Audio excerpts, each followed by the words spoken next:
Welcome to Bhardwaj civil services. Bhardwaj civil services में आप सभी का स्वागत है। हम लोग पॉलिटी पढ़ रहे थे और पॉलिटी में हमारा 7 लेक्चर कंप्लीट हो चुका है। ये हमारा 8वां लेक्चर है। ठीक है, 7वें लेक्चर में यानी इससे लास्ट वाले लेक्चर में हमने सिटीजनशिप देखा था। सिटीजनशिप के हमने सारे डायमेंशन देख लिए थे, जैसे कॉन्स्टिट्यूशनल डायमेंशन। ठीक है, उसके बाद कुछ सिटीजनशिप एक्ट्स वगैरह थे, वो भी हमने देख लिया था। जैसे कि मैं आपको बताता हूँ, सिटीजनशिप एक्ट 1955 उसको हमने बहुत डिटेल में देखा है। ठीक है, आप उसको देख लेंगे तो आपको सिटीजनशिप अमेंडमेंट एक्ट यानी CAA समझने में थोड़ी सी आसानी होगी, लेकिन वैसे कोई दिक्कत है नहीं, अपन ऐसे भी समझ लेंगे। ठीक है, आप देख रहे हैं यहाँ पे बहुत सारा जो भीड़ जमा हुआ है। यहाँ पे भी देख रहे हैं कि no NRC, no CAA, India needs job, educations वगैरह। तो यहाँ पे इतनी सारी जो भीड़ इकट्ठा हुई है, ऐसा क्यों? मतलब ऐसा इस कानून में क्या था कि लोग उपद्रव करने लग गए थे, लोग रोड पे आ गए। ठीक है, और जब भी किसी भी गवर्नमेंट के खिलाफ लोग जब रोड पे आ जाते हैं ना, तो वो क्या है ना कि वो उस गवर्नमेंट की ना फॉल्ट है। ठीक है, कहीं ना कहीं से लोकतंत्र कमज़ोर हो रहा है, यही है। और यही तो देखने को मिला है। आप कुछ दिन पहले जो देखे होंगे कृषि बिल वगैरह जो देखने को आपको मिली है, इस समय भी क्या है कि किसान लोग एक एक साल, डेढ़ डेढ़ साल तक रोड पे बैठे रह गए।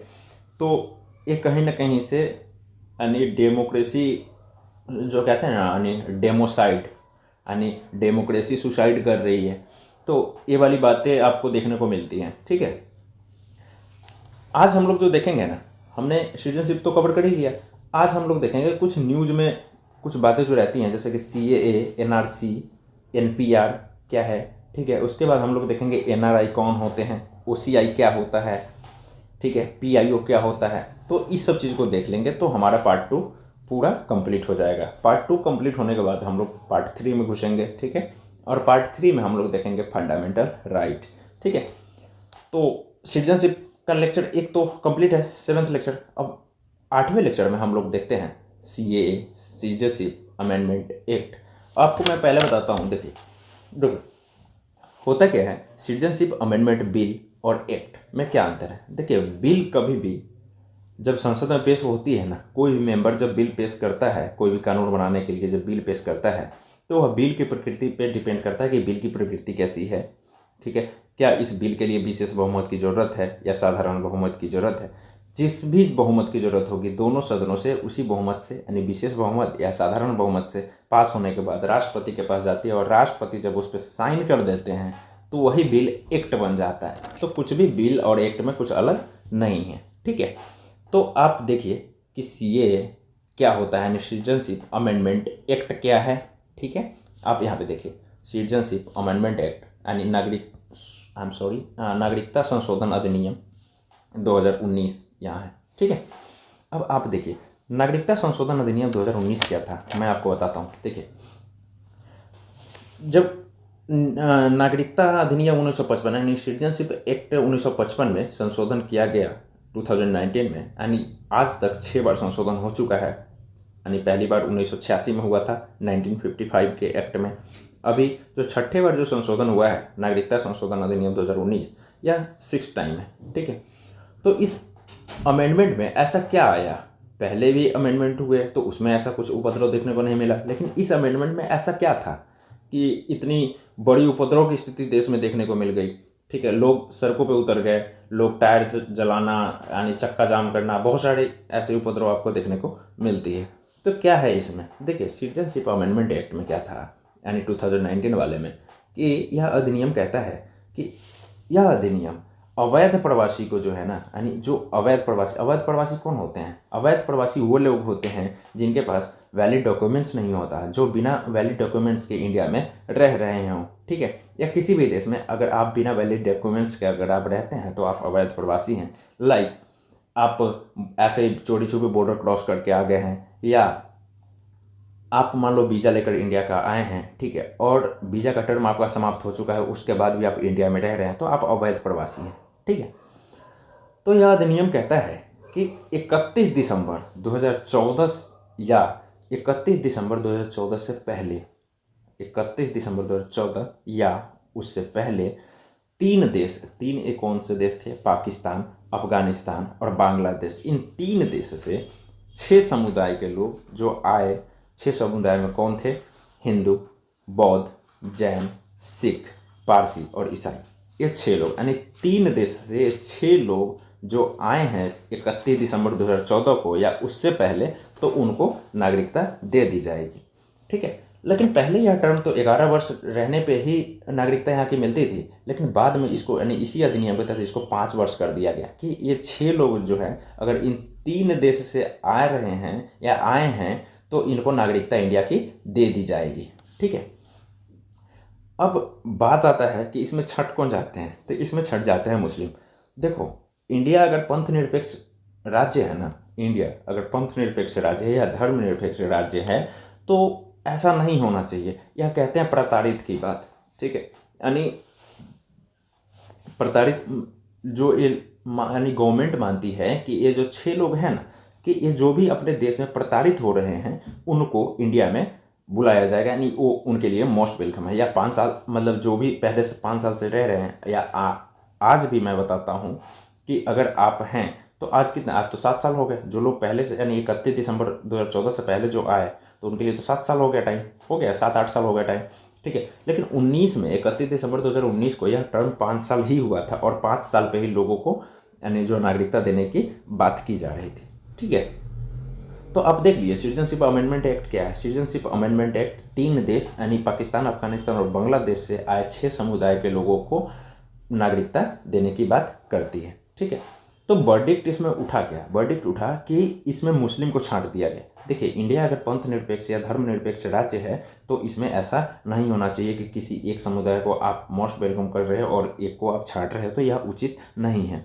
दूसरी बात कि आप कह रहे हैं कि धार्मिक प्रताड़ित लोग जो प्रताड़ित हो रहे हैं, तो क्या ये 6 समुदाय ही प्रताड़ित हो रहे हैं? रोहिंग्या मुसलमान ही हैं, लेकिन क्या वो प्रताड़ित नहीं है? उनका तो कोई ठिकाना ही नहीं है। ठीक है, और आज वो ऐसी स्थिति में गुजर बसर कर रहे हैं कि आपको मैं यूँ बता दूँ कि कहते हैं ना, इंसान अपनी ज़िंदगी से तंग आ जाना, तो वो आप आज के डेट में अपनी ज़िंदगी से तंग आ चुके हैं। ठीक है, तो उनके लिए मोस्ट वेलकम क्यों नहीं? जब आप मानवता को ही संरक्षित करने की बात करते हैं तो उसमें धर्म कहाँ से आ गया? कोई भी धर्म या समुदाय कहाँ से आ जाता है? ठीक है, तो यह इस तौर पे गलत है। लेकिन गवर्नमेंट मानती है कि बगल के देश में जो ये 6 समुदाय हैं ना, यह अल्पसंख्यक है और मुस्लिम जो है ना बहुसंख्यक है। ठीक है, अगर मुस्लिम को हम बुलाते हैं तो क्या होगा कि देश में ना बहुत ज़्यादा पॉपुलेशन बढ़ जाएगा और हमारे पास इतनी संसाधन नहीं है कि हम सारे जनता को, यानी जितने भी पॉपुलेशन है उन सभी को एक उचित जो है ना कोई संसाधन का आवंटन कर सके। ठीक है, तो गवर्नमेंट का तो ये पक्ष है। और अपन देखते हैं तो यहाँ पे राजनीतिक कुछ पॉइंट आपको देखने को आगे मिलेगी। ठीक है, तो जो अंधभक्त लोग हैं ना, वो तैयार हो जाइए, बैठ जाइए, आपकी आज अंधभक्ति खत्म हो जाएगी। ठीक है, तो कहते हैं कि सिटीजनशिप अमेंडमेंट एक्ट 2019 में ये जो है ना प्रोविज़न, ये जो प्रोविज़न था कि 6 समुदाय के लोग 3 देश से आए हुए हैं उनको नागरिकता दे दी जाएगी, तो यह ना प्रोविज़न यहाँ पे AMTM में लागू नहीं होगा। यानी 6 शेड्यूल में जो 4 स्टेट हैं, शेड्यूल मैंने आपको पढ़ाया है वैसे पीछे, तो आपने देखा होगा कि यही 4 स्टेट थे, अरुणाचल प्रदेश, मणिपुर, त्रिपुरा और मिजोरम। ये 4 स्टेट में यह कानून लागू नहीं होगा। यानी कहने का मतलब कि यहाँ पे आप आके नहीं बस सकते। ऐसा नहीं कि आप आ गए हैं और इन स्टेट में हैं तो आपको लग रहा है कि नागरिकता मिल जाएगी और आप उस स्टेट के निवासी हो जाएंगे, तो ऐसा नहीं है। इन 4 स्टेट में यह वैलिड नहीं है, अरुणाचल प्रदेश, मिजोरम, त्रिपुरा और मणिपुर। ठीक है, उसके बाद ये बंगाल ईस्टर्न फ्रंटियर रेगुलेशन 1873 के अंदर में जो स्टेट आ रहे हैं ना, उनके लिए भी ये वैलिड नहीं है, यानी वहाँ पे भी ये लागू नहीं होगा। यानी आज के डेट में जो ILP आपको देखने को मिलता है। ठीक है, मैं आपको बताता हूँ BEFR यानी बंगाल ईस्टर्न फ्रंटियर रेगुलेशन 1873 क्या था। देखिए, जब ब्रिटिश राज इंडिया में था ना, तो वह अपने क्षेत्र को, यानी वहाँ पे चाय बागान वगैरह था और उस क्षेत्र से ना बहुत यानी इनकम जनरेट होता था इनका। ठीक है, तो उस क्षेत्र को अपने प्रतिद्वंदी से, यानी जो पुर्तगाली थे या मान लो डच लोग थे, उनसे अपने क्षेत्र को संरक्षित करने के लिए, या भारतीयों की ही बात कर ले तो भारतीयों से ही, मतलब दूसरे स्टेट के लोगों से, मतलब दूसरे स्टेट के लोगों से संरक्षित करने के लिए इन्होंने एक एक्ट लाया BEFR। ठीक है, यानी बंगाल ईस्टर्न फ्रंटियर रेगुलेशन। ठीक है, बंगाल ईस्टर्न फ्रंटियर रेगुलेशन में ये था कि आप अगर इन स्टेट में जाना चाहते हैं तो आपको एक परमिट लेना पड़ेगा। ऐसा नहीं कि अपने मन से जब मन हुआ निकल गया, जैसे अब अदर स्टेट में देखते हैं ना कि जहाँ मन होता है आप जा सकते हैं। आर्टिकल 19 भी कहता है कि आप देश में कहीं भी घूम सकते हैं, लेकिन वहाँ पे ये रूल फॉलो नहीं होता था। ठीक है, आज भी ILP है, आप देख रहे हैं ILP, inner line permit. Inner line permit क्या होता है कि देश के लोग जब इन चार, अभी देखो इनर लाइन परमिट में 4 स्टेट हैं, ठीक है, अरुणाचल प्रदेश, मिजोरम, मणिपुर और नागालैंड। ठीक है, इन 4 स्टेट में अगर आपको जाना है ना तो आपको इनर लाइन परमिट लेना पड़ेगा। ठीक है, यानी एक ऐसा परमिट होता है जिसपे ये लिखा होता है कि आप किस उद्देश्य से जा रहे हैं, आप कब तक रहेंगे। ठीक है, ये सब मेंशन होता है। ठीक है, तो वह परमिट लेने के बाद ही आप उन 4 स्टेट में जा सकते हैं। ठीक है, लेकिन परमानेंट के लिए नहीं कि जाके आप वहाँ पे घर बना लिए और रह लिए, ऐसा भी नहीं होगा। अगर ऐसा होता तो बहुत लोग जाकर वहाँ पे घर बना लेते, क्योंकि उनको बहुत सारी प्रोविज़न, मतलब बहुत सारी फैसिलिटी एक्स्ट्रा मिलती है। जो 6 शेड्यूल में स्टेट हैं, EMTM, इनमें भी ये लागू नहीं होगा, और इनर लाइन परमिट में जो स्टेट आते हैं इनमें भी ये लागू नहीं होगा। तो आप याद रखिएगा कि CAA जो है इनर लाइन परमिट में आने वाले 4 स्टेट जो हैं उनमें लागू नहीं होगा, और CAA जो है 6 शेड्यूल में जो 4 स्टेट आते हैं उनमें भी लागू नहीं किया जाएगा। ठीक है, यानी उनके लिए वैलिड नहीं है। तो आपने देख लिया CAA क्या है। CAA आपने देखा कि 3 देश से आए हुए जो 6 समुदाय के जो प्रताड़ित लोग हैं उनको भारतीय नागरिकता देने की बात करता है। जो पहले 11 वर्ष रहने पे मिलता था, अब 5 वर्ष पे ही उनको दे दिया जाएगा, ऐसा यह अमेंडमेंट एक्ट कहता है। चलिए ठीक है, अब आगे बढ़ते हैं अपन। अब देखिए इसमें कुछ और प्रोविज़न थे सिटीजनशिप अमेंडमेंट एक्ट में। इसमें प्रोविज़न क्या था कि OCI के पंजीकरण को केंद्र सरकार रद्द कर सकती है। ठीक है, OCI कौन होते हैं ये भी अपन देखेंगे आगे।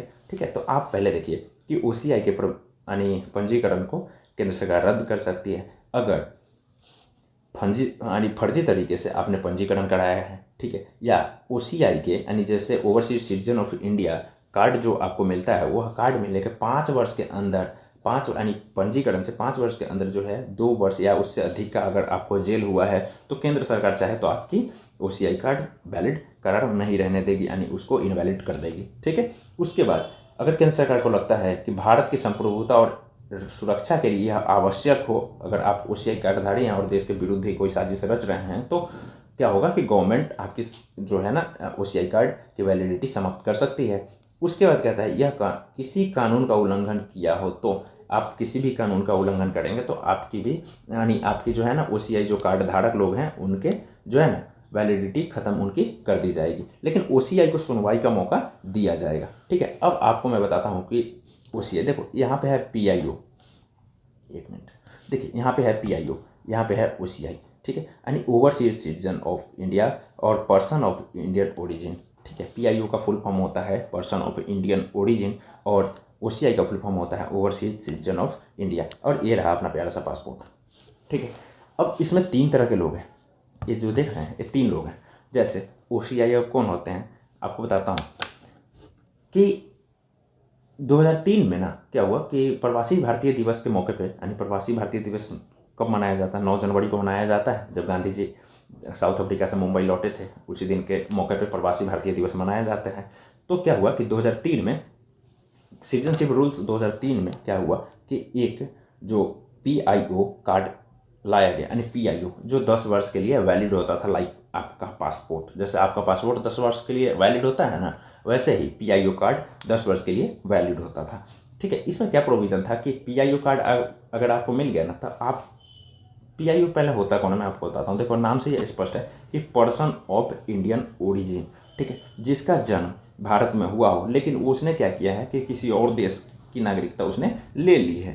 ठीक है, तो वो पर्सन ऑफ इंडियन ओरिजिन होगा। या अगर आपके माता पिता जो हैं भारत में जन्मे हैं या यहाँ के निवासी रहे, यहाँ की नागरिकता उनके पास थी और आपका जन्म फॉरेन में हुआ और आप फॉरेन के नागरिकता आप ले चुके हैं, तो आप पर्सन ऑफ इंडियन ओरिजिन ही कहलाएंगे। जैसे कि आपकी ओरिजिन तो इंडिया है, ठीक है, लेकिन आप किसी और देश में रह रहे हैं। ठीक है, तो मान लो आप अगर ऐसा PIO कार्ड नहीं होता, OCI कार्ड नहीं होता, तो आपको वीज़ा लेकर आना पड़ता। तो भारत सरकार ने सोची कि देखो भैया बहुत सारे ऐसे लोग हैं ना फॉरेन में जिनके पास ना बहुत पैसा उसा, बहुत नेम फेम है, ठीक है, और वो इंडिया से जुड़ेंगे ना तो इंडिया को इकोनॉमिकली भी फायदा होगा और नाम भी होगा इंडिया का। ठीक है, तो इन्होंने क्या किया कि एक PIO कार्ड का प्रचलन किया, ठीक है। और उसके बाद देखते हैं कि PIO OCI में कैसे बदलता है, यानी overseas citizen of India card में कैसे बदलता है। अब आप देखिए कौन है OCI। अब ये देखिए ओवरसीज सिटीजन ऑफ इंडिया कौन होते हैं। देखिए ओवरसीज सिटीजन ऑफ इंडिया जो है एक भारतीय मूल के व्यक्ति होते हैं जिसने किसी दूसरे देश की नागरिकता प्राप्त कर ली है, सो OCI कार्ड होल्डर भारत का नागरिक नहीं होता है। तो देखिए आप दूसरे देश की नागरिकता अगर आप प्राप्त कर लेते हैं, मैंने आपको सिटीजनशिप के लेक्चर में बताया था कि अगर आप दूसरे देश की नागरिकता प्राप्त कर लेते हैं तो आपकी भारत की नागरिकता समाप्त कर दी जाएगी, ठीक है। तो आप ये देखो कि OCI कार्ड होल्डर कैसे होंगे भारत के नागरिक, वो तो अब किसी और देश की नागरिकता ले चुके हैं, तो उनको OCI कार्ड मिलता है, ठीक है। ओवरसीज सिटीजन ऑफ इंडिया जो कार्ड मैंने आपको दिखाया पासपोर्ट की तरह, वह कार्ड मिलता है, जिसके तहत क्या होता है कि ये भारत में अनलिमिटेड टाइम तक रह सकते हैं। तो यह OCI कार्ड कैसे आया, यह 2006 में आया, ठीक है। अब होता क्या है कि OCI कार्ड होल्डर की संख्या जो लाखों है जिनका जुड़ाव अभी भी भारत से है, जो मैंने आपको बताया कि बहुत नेम फेम वाले लोग हैं, बहुत पैसे वाले लोग हैं, जिनसे अभी भी भारत सरकार को लगता है कि नहीं, कि उनकी फैमिली या उनसे जुड़े हुए लोग अभी भी इंडिया में है, और वो उनको अगर हम एक फैसिलिटी दे देंगे तो वो इंडिया में आएंगे भी, जिससे इंडिया का नाम होगा। दूसरी बात क्या है कि इंडिया को बहुत सारे फायदे भी होंगे, ठीक है। तो इसीलिए इन्होंने ओवरसीज सिटीजन ऑफ इंडिया लाया। अब इसका कुछ इतिहास देख लेते हैं, आपको मैं बताता हूँ। देखो ये देखो OCI को भारत में आने के लिए वीज़ा जो पहले जो है ना लेना पड़ता था। जैसे आप किसी और देश के नागरिकता आप ले चुके हैं ना, तो आप इंडिया में आते ना, तो आपको नागरिक यहाँ की जो है ना वीज़ा लेनी पड़ती, तब आप इंडिया में आ सकते थे। तो उनको बहुत प्रॉब्लम होती थी, ठीक है। और जानते हो कोई भी गवर्नमेंट तो तेज़ी है, कौन गवर्नमेंट नहीं चाहता कि उसको उससे किसी से फ़ायदा ना हो, और कौन गवर्नमेंट नहीं चाहता कि उसका नाम फाम मतलब नेम और फेम ना हो, ठीक है। तो आप ये देखिए, आप यहाँ देख रहे हैं, यहाँ पे लिखा हुआ है OCI को भारत में आने के लिए वीज़ा लेना पड़ता था। इससे लोगों की सुविधा के लिए इंडियन गवर्नमेंट ने PIO कार्ड का प्रोविज़न किया 2003 में, जो मैंने आपको बताया, ठीक है। पर्सन ऑफ इंडियन ओरिजिन, यह कार्ड पासपोर्ट की तरह 10 साल के लिए जारी होता था, लेकिन प्रवासी भारतीय दिवस के मौके पर 2006 में OCI कार्ड देने की भी घोषणा की गई। पहले तो होता था कि PIO कार्ड मिलता, और PIO कार्ड जो मिलता था तो वह 10 वर्ष के लिए वैलिड होता था, ठीक है। तो क्या हुआ कि 2006 में OCI कार्ड ला दिया गया, जिसमें क्या अंतर था पता है, PIO और OCI में क्या अंतर है पता है, बस इतना ही अंतर है कि ये लाइफ टाइम के लिए दिया जाता है कि आपके पास OCI कार्ड है तो आप लाइफ टाइम इंडिया में रह सकते हैं, ठीक है। तो हुआ क्या, 2015 तक PIO और OCI दोनों कार्ड प्रचलन में रहे, दोनों कार्ड जो है ना प्रचलन में रहे, ठीक है। 2015 में क्या होता है, PIO को समाप्त कर दिया जाता है। 2015 में PIO को समाप्त कर दिया जाता है। OCI कार्डधारी जो है ना जीवन भर बिना वीज़ा के भारत में रह सकते हैं, यहाँ पे लिखा हुआ है, ठीक है। दूसरी बात, OCI सिर्फ ये 4 अधिकार इनको नहीं होता। देखो होम मिनिस्ट्री के वेबसाइट के अकॉर्डिंग OCI को ये 4 अधिकार नहीं होते, नहीं तो उसके अलावा जीवन जीने का अधिकार उनके पास भी है, कुछ भी वो कर सकते, जितना आपका अधिकार है उतना उनका भी अधिकार है, लेकिन उनके पास ये 4 अधिकार नहीं होंगे। जैसे चुनाव नहीं लड़ सकते हो, वोट नहीं डाल सकते, संवैधानिक पद धारण नहीं कर सकते, और खेती वाली ज़मीन नहीं खरीद सकते हैं, ठीक है। ये 4 काम OCI कार्ड धारक जो है ना ये नहीं कर सकते हैं, ठीक है। उसके अलावा जो भी काम आप करते हैं वो कर सकते हैं। मूल अधिकार में भी भारत के नागरिक को जो 15, 16, 19 और 29 और 30 जो 5 आर्टिकल जो है ना, ये पाँचों आर्टिकल सिर्फ इंडियन के लिए हैं, ये OCI के लिए भी नहीं हैं। तो आप ये भी याद रखेंगे। और OCI और PIO जो कार्ड धारक, अब तो PIO समाप्त हो चुका है, उसके जगह को OCI कार्ड आ गया, तो OCI लोग जो है ना ओवरसीज सिटीजन ऑफ इंडिया जो हैं वो ये 4 काम नहीं कर सकते हैं, ठीक है। अब आगे देखिए क्या है, देखिए यही CA NRC और ये देख रहे हैं। अब OCI तो आपने देख लिया, NRI कौन होता है, देखिए PIO तो हो गया, OCI भी हो गया, अब NRI कौन होता है। देखिए NRI वो लोग होते हैं, जैसे मान लीजिए आपके भैया हैं जो फॉरेन में रहते हैं, ठीक है, या आपके रिलेशन का कोई पर्सन है जो फॉरेन में रहता है, तो उसके पास क्या होगा, इंडियन पासपोर्ट होगा और उस कंट्री का वीज़ा होगा ना, तो वह पर्सन ना NRI कहलाएगा। जैसे कि जिसके पास इंडियन पासपोर्ट होता है ना, जो भारत का नागरिक है लेकिन फॉरेन में रह रहा है, तो वो जो है ना NRI कहलाएंगे, ठीक है। तो आप NRI समझ के, NRI कौन होते हैं, NRI भारत के नागरिक होते हैं। जैसे OCI और PIO जो कार्ड धारक है, या भारत के नागरिक नहीं होते, या किसी और देश की नागरिकता ले चुके होते हैं, और उससे पहले वो उनका जो ओरिजिन होता है वो इंडिया होता है, ठीक है। तो आप NRI समझ के, इंडियन जो NRI है वो भारत के नागरिक होते हैं और उनके पास भारतीय पासपोर्ट भी होती है। आप यहाँ पे ये देखिए CA NRC और NPR, और ये जो देखने को इतनी भीड़ इकट्ठा हुई है, अब ऐसा क्यों। अब आते हैं अपन मेन मुद्दे पे कि CA तो तो आपने देख लिया प्रोविज़न। अब देखेंगे एनआरसी और एनपीआर इनसे कैसे कोरिलेट करते हैं। सो देखिए गवर्नमेंट कितनी चालाक है और कितनी तेज़ है और आप कितने तेज़ हैं ये भी यहाँ पे आप देख सकते हैं। देखिए यहाँ पे बात आती है एनपीआर की, ठीक है। एनपीआर देखते क्या है, नेशनल पॉपुलेशन रजिस्टर। एनपीआर का फुल फॉर्म होता है नेशनल पॉपुलेशन रजिस्टर, ठीक है। सीएए का सिटीजनशिप अमेंडमेंट एक्ट। तो सिटीजनशिप अमेंडमेंट एक्ट देख लिए क्या था। एनपीआर अब देखते हैं एनपीआर क्या है। एनपीआर है नेशनल पॉपुलेशन रजिस्टर। अब ये मान लीजिए सीएए जो था वह तो नागरिकता देने की बात कर रही थी उन 6 जो समुदाय के लोग हैं, ठीक है। एनपीआर में क्या होगा, यह एक ऐसा रजिस्टर्ड है, एनपीआर एक ऐसा रजिस्टर्ड है जिसमें यह लिखा हुआ है कि मतलब जिसका उद्देश्य क्या है सो बताता हूँ। देखिए एनपीआर सामान्य रूप से भारत में रहने वालों का एक रजिस्टर है, ठीक है, चाहे वह देश के लोग हों या विदेशी लोग हों। एनपीआर में जो है कि क्या होगा कि इसका उद्देश्य जो क्या है, गवर्नमेंट ने इसको एनपीआर क्यों लाया। गवर्नमेंट ने इसको इसलिए लाया क्योंकि गवर्नमेंट चाहती है कि उसके पास एक ऐसा डेटाबेस तैयार हो जिससे वह यह पता कर सके कि भारत के या बाहर के कौन लोग हैं और कहाँ रह रहे हैं, ताकि जो भी आतंकवादी गतिविधि वगैरह होती है उस पर थोड़ी सी लगाम लगाई जाए। दूसरी बात क्या होती है कि गवर्नमेंट, मैं हूँ जैसे बिहार का, मैं दिल्ली में रह रहा हूँ, तो दिल्ली गवर्नमेंट पे अगर मेरे तरफ से कोई भी बर्डन अगर पड़ता है, ठीक है, तो ये बात पता इससे चलेगा इस डाटाबेस से कि जैसे कि किस स्टेट के लोग हैं और कहाँ रह रहे हैं, किस स्टेट के सबसे ज़्यादा लोग कहाँ रह रहे हैं, ठीक है। और दूसरी बात क्या है कि कोई फॉरेनर भी हैं तो वह कहाँ रह रहे हैं। तो इससे क्या होगा ना, आप जानते हैं कि देश की जो प्राइवेसी है ना उनको बचाना है इनका उद्देश्य, ठीक है। तो नेशनल पॉपुलेशन रजिस्टर कुछ खास नहीं है। नेशनल पॉपुलेशन रजिस्टर में वैसे लोगों का नाम होगा जो पिछले बीते 6 महीने से किसी क्षेत्र में रह रहे हों या आने वाले 6 महीने तक किसी क्षेत्र में रहने की उन्होंने आशा जताई हो, ठीक है, या उम्मीद रखते हों, ठीक है। तो ऐसे लोगों का रजिस्टर जिसमें नागरिक, देश के नागरिक भी शामिल होंगे, विदेशी लोग भी शामिल होंगे, ओसीआई कार्ड धारक भी शामिल होंगे, सब शामिल होंगे। यानी कोई भी पर्सन पिछले 6 महीने से कहाँ रह रहा है, ठीक है। आपको बस अपने बारे में यह बायोडाटा देना पड़ेगा कि आप इस क्षेत्र में रह रहे हैं, ठीक है। और इसके लिए बाद में गवर्नमेंट ने बताई थी कि कोई डॉक्यूमेंट्स वगैरह की ज़रूरत नहीं है। यह नॉर्मल आपको इन्फॉर्मेशन देना है कि आप कहाँ रह रहे हैं अभी वर्तमान में, और आपका होम टाउन कहाँ है, और आप कब से रह रहे हैं, ठीक है, और आप कब तक रहेंगे, ठीक है। यही कह रहा है कि देश में रहने वालों का व्यापक रूप से पहचान हो सके, ठीक है, और इनसे जुड़ा हुआ जो डेटाबेस हो तैयार किया जाए ताकि 2021 का जो सेंसस नया तैयार हो तो उसमें इसका डाटा कलेक्ट किया जाएगा, ठीक है। इससे बहुत सारी फायदाएं भी होंगी, जैसे पता चलेगा ना कि देश के कौन लोग हैं, कहाँ रह रहे हैं। अभी बहुत प्रॉब्लम हो जाती है, मान लीजिए कोई आया कहीं से, किसी और स्टेट से, या कोई और पर्सन है कहीं आके कहीं कोई कांड कर दिया फिर निकल लिया, ठीक है, तो पता नहीं चलता था ना, यानी बहुत टाइम लग जाती थी पुलिस को ढूंढने में। तो इसके लिए यह जो है ना मतलब ये एक ऐसा डेटाबेस होगा जो सबको फ़ायदा पहुंचाएगा, यानी गवर्नमेंट के लिए भी ठीक है और अपने लिए भी ठीक है, अपनी सुरक्षा भी बहुत ज़रूरी है, ठीक है। तो ये तो ठीक है, एनपीआर ज़रूरी है। और आपको भी पता होगा कि मान लो गवर्नमेंट अगर चाहती है कि उसके पास एक ऐसा डेटा हो जिससे पता चले कि कौन पर्सन कहाँ रह रहा है, तो अच्छी बात है ना, ठीक है। तो इससे अपने को कोई ऐतराज़ नहीं है, ठीक है। पहला एनपीआर जो है 2010 में तैयार किया गया था और अपडेट 2015 में किया गया घर घर जाकर, ठीक है। फिर से अपडेट इसको 2020 में किया जा रहा है। तो 2020 में जो किया गया, मतलब किया जा नहीं रहा, मतलब किया गया, तो उसमें क्या हुआ ना कि उपद्रव वगैरह की स्थिति देखने को मिली, क्योंकि गवर्नमेंट ही साफ नहीं थी। गवर्नमेंट ने कहा था कि ये डॉक्यूमेंट चाहिए, वो डॉक्यूमेंट चाहिए, तो इसके चक्कर में ना यहाँ पे कुछ उपद्रव की स्थिति देखने को मिली थी। लेकिन बाद में जब पता चला कि एनपीआर में कोई डॉक्यूमेंट्स नहीं मांगी जाएगी तो लोग एनपीआर को लेकर निश्चिंत हो गए, ठीक है।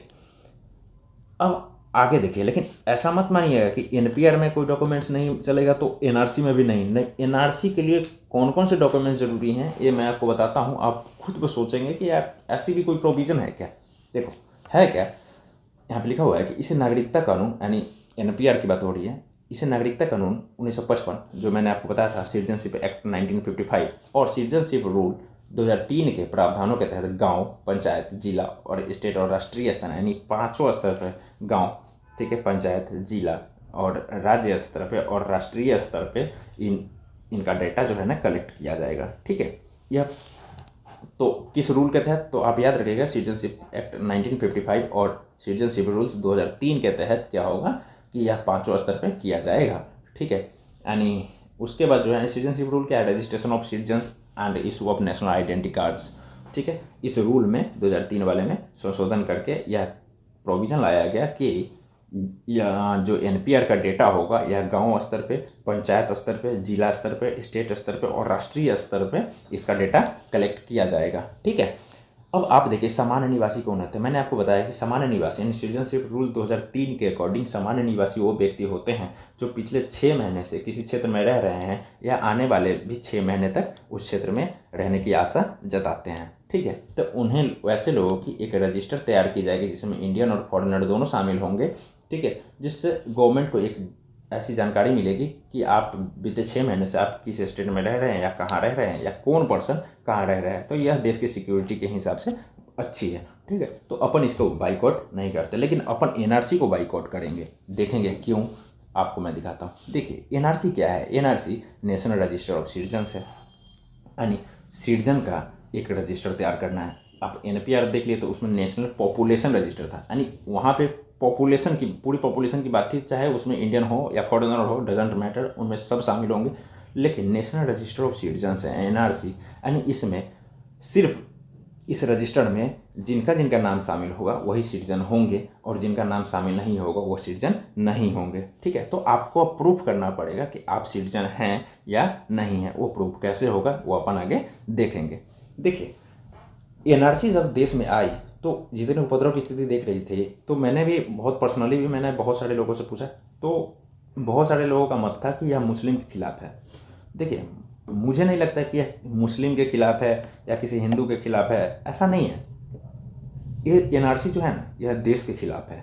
कैसे, मैं आपको बताता हूँ। देखिए होम मिनिस्ट्री की एक जो रिपोर्ट थी उसमें 2018-19 की, उसमें यह लिखा हुआ था कि एनपीआर जो है ना एनआरसी का पहला चरण है। सॉरी एक मिनट, एनपीआर जो है ना यहाँ एनआरसी का पहला चरण है, यानी एनपीआर नेशनल पॉपुलेशन रजिस्टर में सारे पॉपुलेशन की जानकारी इकट्ठा की जाएगी, उसके बाद एनआरसी उस पर तैयार किया जाएगा, यानी उसका डाटा यूज होगा। ऐसा कहा जाता है कि पहला चरण था। ठीक है, तो होम मिनिस्ट्री बोल रही है, लेकिन होम मिनिस्टर कहते हैं कि एनपीआर का एनआरसी से कोई संबंध नहीं है।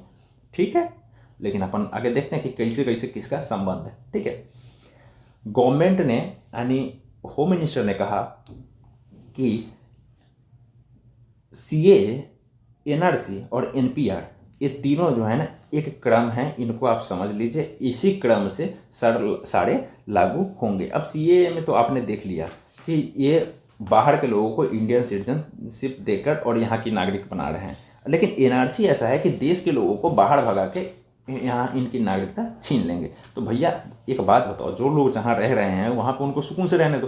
क्या जरूरत है भैया ज़्यादा दिमाग लगाने की। एनपीआर आप तैयार कर रहे हैं ना, कीजिए, कोई दिक्कत नहीं है लोगों को। लेकिन अगर आप ये सोचते हैं कि नहीं भैया हमको तो कोई दिक्कत ही ना है, ठीक है, एनआरसी से, तो एनआरसी से दिक्कत होने वाली है। कैसे, सो आपको बताता हूँ। देखिए एनआरसी क्या है कि एनआरसी भारत सरकार द्वारा जारी ऐसा रजिस्टर है जो यह साबित करेगा कि कौन भारतीय है कौन नहीं।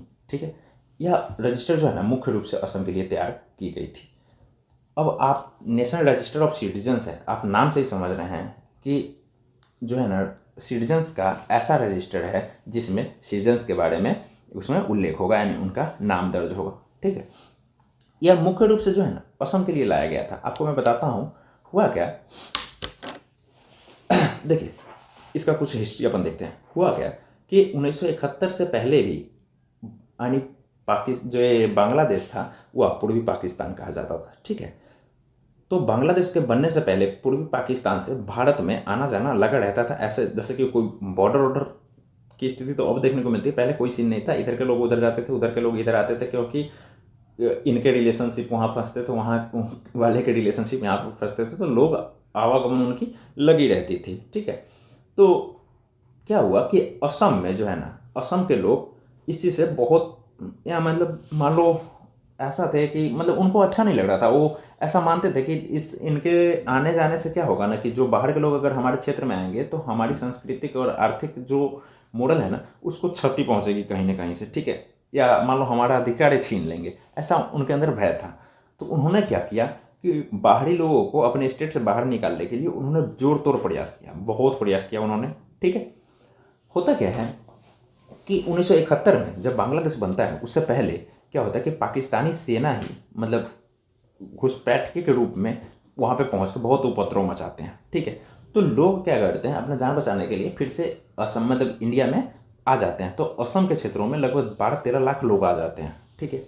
होता होता क्या है, इंदिरा गांधी की सरकार होती है, बांग्लादेश, इंदिरा गांधी कहती है चलो भैया बांग्लादेश का जन्म हुआ, पूर्वी पाकिस्तान अब खत्म, पाकिस्तान पाकिस्तान रहा नहीं। तो लेकिन वो लोग उपद्रव से बाज नहीं आते थे। तो इन्होंने बोला कि देखो भैया, अब जब बांग्लादेश बन चुका है तो आप लोग जितने भी पूर्वी पाकिस्तान के लोग हैं ना, वो अब अपने कंट्री लौट जाएं। चाहे आप जिस भी धर्म के हैं, हिंदू हो मुस्लिम हो, कोई मैटर नहीं करता, अगर आप वहाँ से आए हैं तो आप वहाँ लौट जाएं, ठीक है। होता क्या है कि ये सॉरी एक मिनट, ये जो है ना 1971 में, तो आप देख रहे हैं कि पाकिस्तानी घुसपैठ ने पूर्वी पाकिस्तान पर हमला किया, सो वहाँ के लोगों ने असम में शरण लिया। होता क्या है कि 1971 में बांग्लादेश का बर्थडे होता है, ठीक है, और इंदिरा गांधी कहती है कि शरणार्थी को वापस जाना होगा। अप्रॉक्स 10 लाख शरणार्थी में से ना लगभग 4 लाख रह जाते हैं और 6 लाख 6 लाख जाते हैं और 4 लाख रह जाते हैं। एक आइडिया दे रहा हूँ, मतलब 60-40 का रेशियो अप्रॉक्स रह जाता है, ठीक है। अब होता क्या है कि आगे, अब देखिए एक मिनट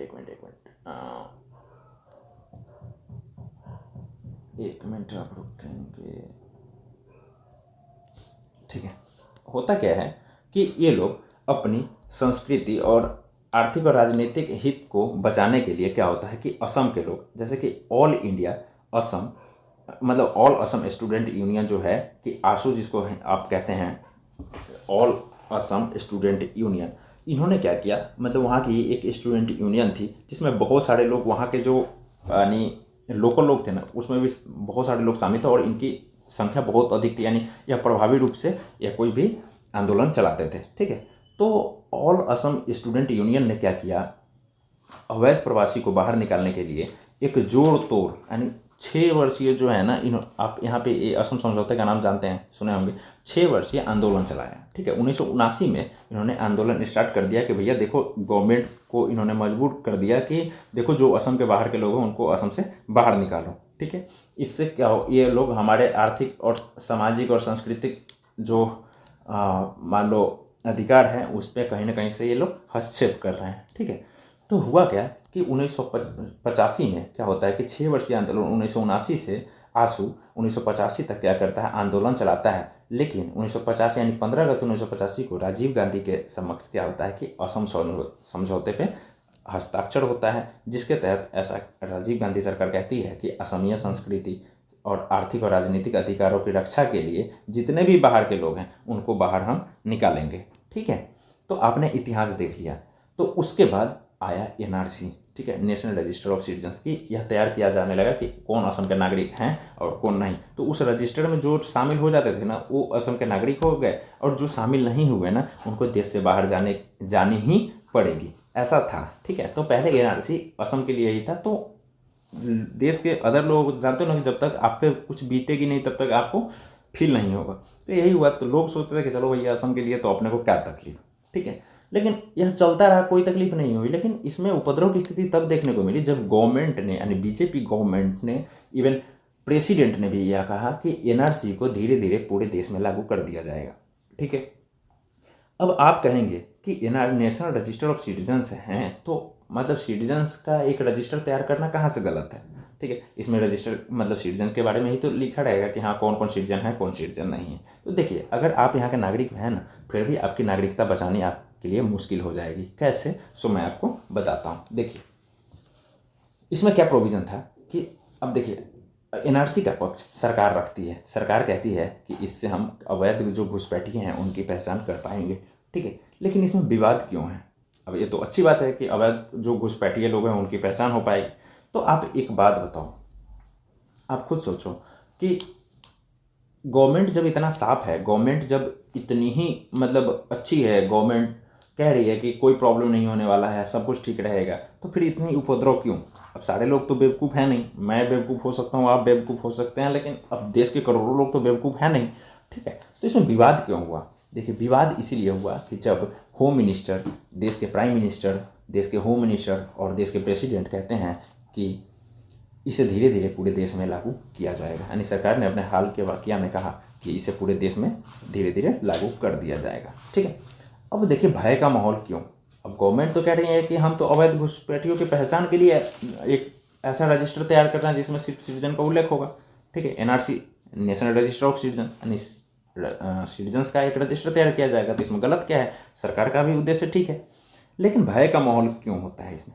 आइए दिखाता हूँ। जब 2015 में क्या हुआ कि एनआरसी के लिए आवेदन किया गया, यानी जब असम के लोग एनआरसी के लिए जब आवेदन हो रहा था 2015 में, तो उन्होंने आवेदन जब किया तो टोटल आवेदन जो है 3,29,00,000 आवेदन हुए, ठीक है, जिसमें से 2,89,00,000 लोग शामिल हुए, यानी उस रजिस्टर में 2,89,00,000 लोगों का नाम आया। लेकिन अब होता क्या है कि 40 लाख लोगों का क्या, जो 30-40 लाख लोग हैं, 40 लाख लोग वो कहाँ जाएंगे? अब वो सिटीजन तो है नहीं, तो जो सिटीजन नहीं है उसको देश में भी नहीं रहने दिया जाएगा, ठीक है। तो इन 40 लाख लोगों का क्या होगा? तो बहुत बड़ी जनसंख्या होने के कारण क्या हुआ कि सुप्रीम कोर्ट ने कहा कि भैया 40 लाख पॉपुलेशन बहुत होता है, आप अपने रजिस्टर को फिर से रिवाइज करो। तो जब रिवाइज लिस्ट जब जारी हुआ तो फिर भी इसमें 19 लाख लोग बाहर रह गए। जो 19 लाख लोग बाहर रहे ना, उनको डिटेंशन सेंटर भेज दिया गया, ठीक है। डिटेंशन सेंटर क्या है? डिटेंशन सेंटर मान लो एक जेल है, वह उस जेल में वैसे लोग रहते हैं जिनके बारे में अभी पता नहीं है कि वह किस देश के नागरिक है। यानी इंडिया के नागरिक अगर आप नहीं मानते उनको, तो किसी न किसी देश के तो नागरिक होंगे, लेकिन यह तय नहीं है कि किस देश के वो नागरिक हैं। तो तब तक के लिए उनको डिटेंशन सेंटर में रखा जाता है, लाइक जैसे जेल में रखते हैं लोगों को, वैसे रखा जाता है कि आप अभी बस जी रहे हो, आप किस देश के नागरिक हो यह तय नहीं हुआ। अगर गवर्नमेंट को पता चलती है कि आप जैसे उस देश के नागरिक हो, तो गवर्नमेंट क्या करेगी, उस देश के सरकार से बात करेगी कि आपको वह देश नागरिकता दे, ठीक है। अगर नहीं भी देती है तो आप डिटेंशन सेंटर में काटेंगे, अगर आपकी गवर्नमेंट एक्सेप्ट नहीं करती है तो आप डिटेंशन सेंटर में काटेंगे। तो आप सोच रहे होंगे कि आपको क्या प्रॉब्लम? देखिए, आपको भी प्रॉब्लम है, क्योंकि आपको इसमें नागरिकता साबित करनी पड़ेगी। अब यहाँ तो 19 लाख लोग बाहर हो गए, इससे इस रजिस्टर से बाहर हो गए। होता क्या था? अब इसमें इतने लोग बाहर क्यों हो गए? क्या उनके पास आधार कार्ड नहीं था? ऐसा नहीं है, उनके पास आधार कार्ड भी था, उनके पास वोटर आईडी कार्ड भी था, उन्होंने वोट भी किया था। अब देखिए ऐसा हुआ क्यों। देखिए, ये जो है ना, ये जो नेशनल रजिस्टर ऑफ सिटीजन्स जो है, उसमें जो डाटा तैयार करने का एक जो बेस लिया गया, उसमें कुछ कॉलम थे। जैसे आपको जन्म तिथि बताना पड़ेगा और जन्म स्थान बताना पड़ेगा। यह 2 कॉलम जो है ना, पूरे इंडिया में उपद्रव की स्थिति को ला दिया। जो लोग समझदार थे उनको लगा कि भैया देखो, जन्म तिथि और जन्म स्थान है साबित करना, तो यह तो मुश्किल है। अब आप सोचेंगे कि हमारा आधार कार्ड है, यह तो जन्म स्थान का पता देता है, हमारा जन्म तिथि भी लिखा हुआ है, आपके सर्टिफिकेट पर भी जन्म तिथि मान लो लिखा हुआ है, ठीक है। तो यह टेंशन क्यों? देखिए, गवर्नमेंट आपके आधार कार्ड को, वोटर आईडी कार्ड को प्रूफ के रूप में नहीं मानेगी कि आप सिटीजन्स हैं, क्योंकि अगर आपको ऐसा लगता है तो मैं आपको बताता हूँ। होम मिनिस्टर क्या थे, मतलब अमित शाह, उनका मैंने देखा था एक टीवी इंटरव्यू। उस इंटरव्यू में उन्होंने कहा था कि देखिए, जब न्यूज़ एंकर ने उनसे पूछा कि क्या आधार कार्ड और आइडेंटिटी कार्ड से क्या नागरिकता साबित की जा सकती है, तो उन्होंने साफ शब्दों में यह कहा कि देखिए, आधार कार्ड और वोटर आईडी कार्ड का उद्देश्य अलग है, ठीक है। यह आधार कार्ड और वोटर आईडी कार्ड यह साबित नहीं करता कि आप भारत के नागरिक हैं, ठीक है। अब मान लो पासपोर्ट, तो उसने पूछा कि क्या पासपोर्ट वैलिड होगा, तो नहीं। अब एक बात बताओ, आज तक तो हम लोग यही मानते हैं कि भैया हमारे पास आधार कार्ड है, हमारे पास पासपोर्ट है, पासपोर्ट नहीं भी है तो आइडेंटिटी कार्ड है, हम वोटर आईडी कार्ड है हमारे पास, हम वोट देते हैं तो हम इस देश के नागरिक हैं। सारे लोग तो यही मानते हैं, लेकिन वहाँ पे थोड़ा फॉर्मूला चेंज हो जाता है एनआरसी के क्षेत्र में, ठीक है। अब गवर्नमेंट कहती है कि आपको यह प्रूफ करना पड़ेगा कि आपका जन्म स्थान कहाँ रहा है या जन्म तिथि क्या रही है, ठीक है। अब आप एक बात बताओ, ठीक है, अब बर्थ सर्टिफिकेट, अब पहले के आज के डेट में भी जो पैसे वाले लोग हैं ना, जो टाउन साइड में रहते हैं ना, तो वो अपने बच्चों को, भले ही हॉस्पिटल में उनके बच्चे का जन्म होता है तो उनके पास बर्थ सर्टिफिकेट वगैरह हो जाता है, ठीक है, या मान लो म्यूनसिपैलिटी वगैरह से अगर आप बनवा लेते हैं तो होता है। लेकिन पहले कहाँ किसका होता था, ठीक है। बर्थ सर्टिफिकेट तो मेरा भी नहीं है। बर्थ सर्टिफिकेट इवन मेरा तो छोड़ दो, दिल्ली विधानसभा में 70 में से 61 ऐसे लोग हैं जिसके पास बर्थ सर्टिफिकेट नहीं है, ठीक है। यानी इवन आप सोचो, अगर इतना ही अच्छा होता तो बीजेपी जो कहती है कि हमारी डबल इंजन की गवर्नमेंट है, डबल इंजन की गवर्नमेंट, जैसे कि मान लो स्टेट में भी उनकी गवर्नमेंट है और सेंटर में उनकी गवर्नमेंट है, तो बिहार में भी तो उनकी गवर्नमेंट थी ना। लेकिन बिहार गवर्नमेंट ने नहीं, बिहार विधानसभा ने इस बिल को क्यों पारित नहीं किया?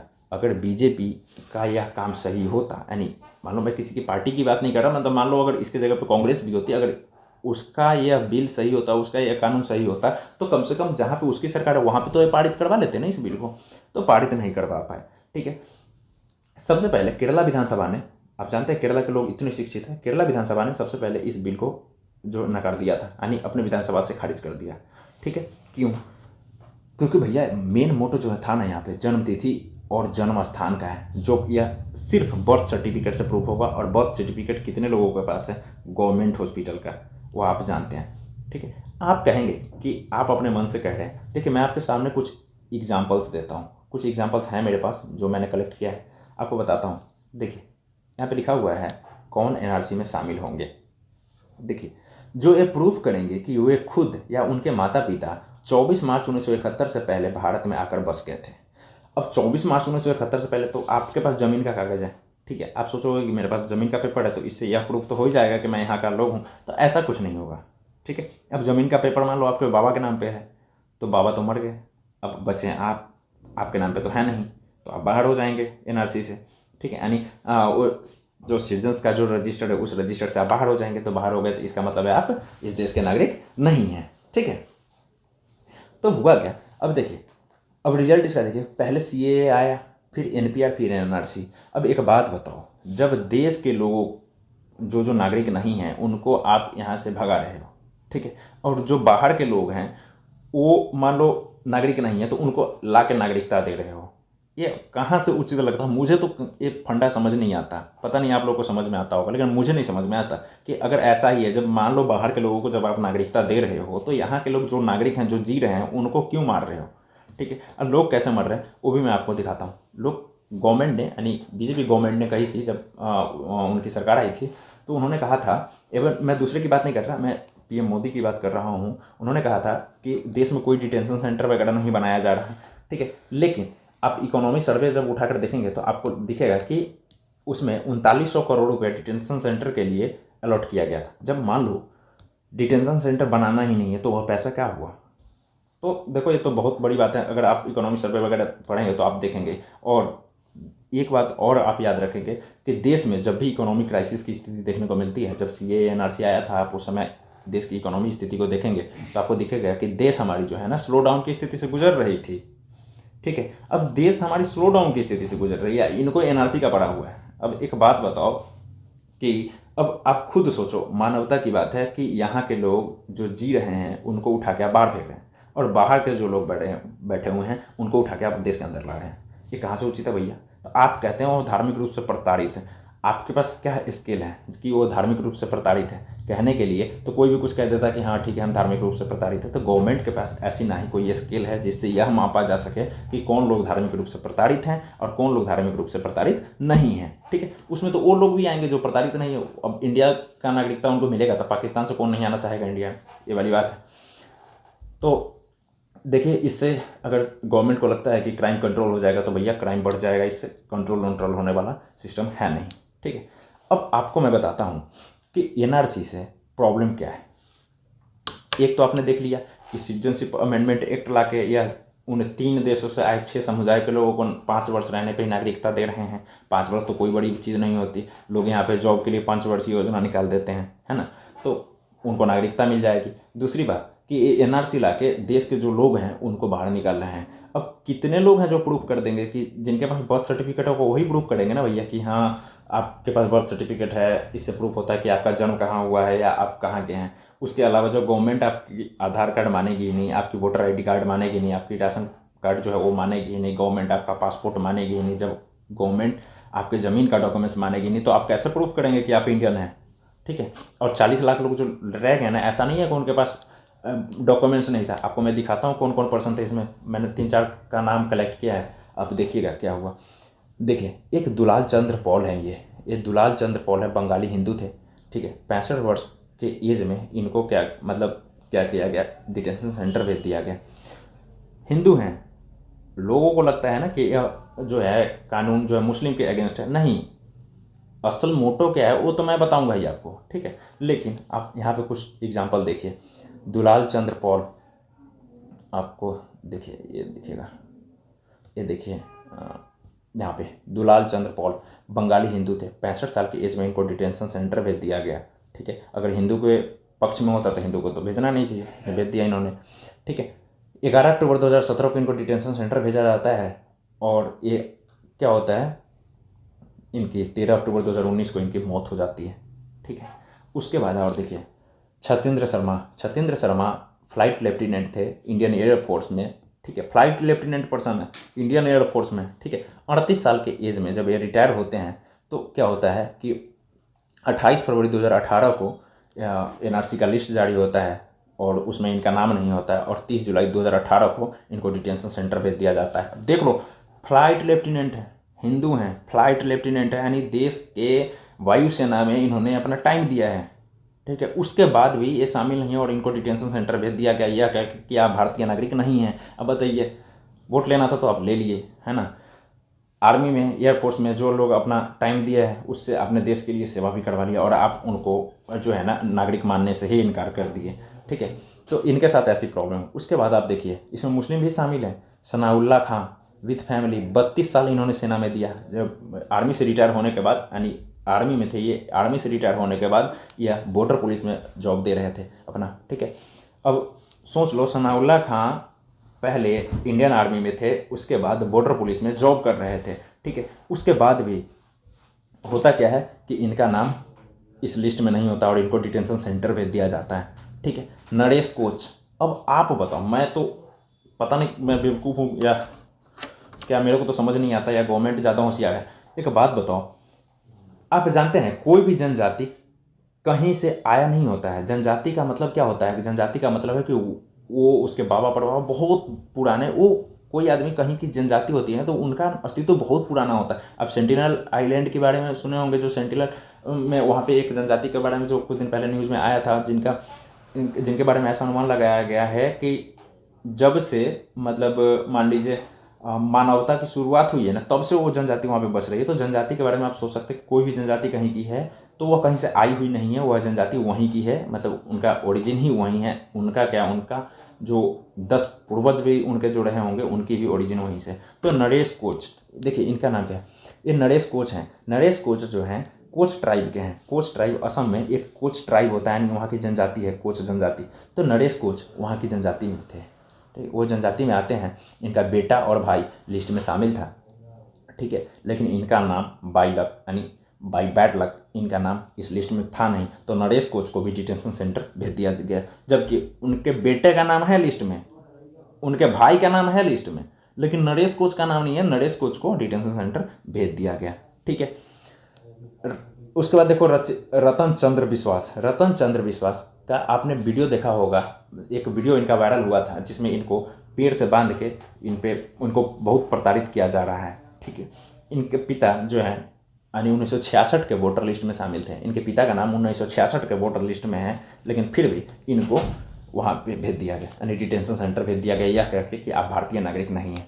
तो आपको मैंने बताया ना कि वोटर लिस्ट में आप कहेंगे वोटर लिस्ट में मेरा नाम है तो आप इंडियन है, नहीं, ऐसा नहीं है। आप देख रहे हैं यहाँ सामने रिजल्ट कि आपको दिखा कि 1966 के जो वोटर लिस्ट में हैं, जो लोग 1966 के वोटर लिस्ट में हैं, उनके बेटा को ये नहीं मान रहा है कि ये इंडियन सिटीजन है। ठीक है, तो आप, ठीक है, तो होता क्या है कि अब मेन मोटो मैं बताता हूँ। इसमें तो आपने देख लिया कि कौन कौन लोग थे जिनको डिटेंशन सेंटर भेज दिया गया, और कुछ लोग तो ऐसे हुए जिनका डिटेंशन सेंटर में मौत हो गया, मर गए हैं वो। ठीक है, अब मान लो आपके पापा का नाम वोटर लिस्ट में है, 1966 के वोटर लिस्ट में है। ठीक है, लेकिन आपको वो भारत नागरिक मानने को तैयार नहीं है। ठीक है, अब आप यहाँ पे देखिए असली मोटो क्या है गवर्नमेंट की, जो मुझे समझ में आता है। देखिए कुल मिला के क्या है कि जैसे आपका तो आपने तो समझ लिया कि राशन कार्ड, पैन कार्ड वगैरह वैलिड नहीं होंगे आपके नागरिकता साबित करने के लिए। आप उसके लिए आपको बर्थ सर्टिफिकेट की ज़रूरत होगी। ठीक है, तो आप टेंशन ना लो, बर्थ सर्टिफिकेट सिर्फ आपके ही नहीं, ऐसा नहीं है। इस देश में अगर बर्थ सर्टिफिकेट की बात आएगी तो मुझे नहीं लगता कि PM मोदी के पास भी बर्थ सर्टिफिकेट है। ठीक है, तो पता नहीं लोग इतने होशियार कैसे हो सकते हैं। अब आपने देख लिया, क्रम समझ लिया कि पहले क्या कर रहे हैं कि जो अब मान लो यानी CAA में हिंदू, बौद्ध, सिख, जैन, पारसी, ईसाई तो आ ही रहे हैं। ठीक है, आप मान लो हिंदू हो, ठीक है, और पाकिस्तान, अफगानिस्तान और बांग्लादेश से जो 3 देश से आए लोग जो 5 साल पहले आए, तो उनको नागरिकता मिल जाएगी। ठीक है, तो अगर आप इंडियन हिंदू भी हो ना, अगर आप ये कह दोगे कि आप पाकिस्तान से आए हो, आप बांग्लादेश से आए हो, आप अफगानिस्तान से आए हो, तो आपको भारतीय नागरिकता मिल जाएगी बिना कुछ सवाल किए, बिना कुछ पूछे। आप ये कह दो कि मैं पाकिस्तान से आया हूँ, मैं पाकिस्तानी हूँ, तो आपको नागरिकता यहाँ की दे दी जाएगी, यानी नागरिकता आपकी मिल जाएगी, ठीक है। लेकिन मुस्लिम के लिए भी ये प्रोविज़न, उनके लिए ये प्रोविज़न है नहीं, क्योंकि मुस्लिम तो वहाँ से आया नहीं, तो वो तो झूठ भी नहीं बोल सकते कि भैया हम पाकिस्तान से आए हैं। तो यह बोलेगा कि देखो पाकिस्तान से तुम आए हो, तो हम आपको कहाँ वेलकम कर रहे हैं, आपको तो बुला ही नहीं रहे, हम तो इन 6 लोगों को बुला रहे हैं, ठीक है, जिसमें मुस्लिम शामिल नहीं है। तो आपकी नागरिकता अगर आप साबित नहीं कर पाए तो आपको निकाल दिया जाएगा, यानी आपको डिटेंशन सेंटर में डाल दिया जाएगा, ठीक है। लेकिन आप हिंदू हो, बौद्ध हो, सिख हो, पारसी हो, ईसाई हो, तो आपके साथ ऐसी कोई सीन नहीं होने वाली है। क्यों? क्योंकि अगर आप नागरिकता साबित नहीं कर पाओगे तो आप ये कह दो कि मैं तो पाकिस्तान से आया हूँ, मैं तो अफगानिस्तान से आया हूँ, या मैं बांग्लादेश से आया हूँ, तो आपकी नागरिकता बना दी जाएगी, यानी आप भारत के नागरिक बन जाएंगे बिना कुछ सवाल किए हुए, ठीक है। तो इस आपके लिए कोई प्रोविज़न ऐसा नहीं है, तो आप टेंशन ना लें। अगर मान लो आप भारत के लोग हो, ठीक है, और अपनी नागरिकता मतलब अपनी नागरिकता को बचाने के लिए आपको ये कहना पड़ रहा है कि आप पाकिस्तान से आए हो, तब आपकी नागरिकता बना दी जाएगी बिना किसी क्वेश्चन के, बिना किसी प्रूफ के, तो ये तो हमारी बदनसीबी ही है जो आप इंडिया में रह के और आपको कहना पड़े कि आप पाकिस्तानी हो। भैया अपन तो नहीं कह सकते, ठीक है, चाहे डिटेंशन सेंटर भेज दे या कुछ भी कोई सीन हो जाए, अपन नहीं कहेंगे, क्योंकि अपन इंडियन हैं, इंडियन रहेंगे और इंडियन कहेंगे भी कि अपन इंडियन हैं, चाहे नागरिकता रहे चाहे बाहर में जाए, ठीक है।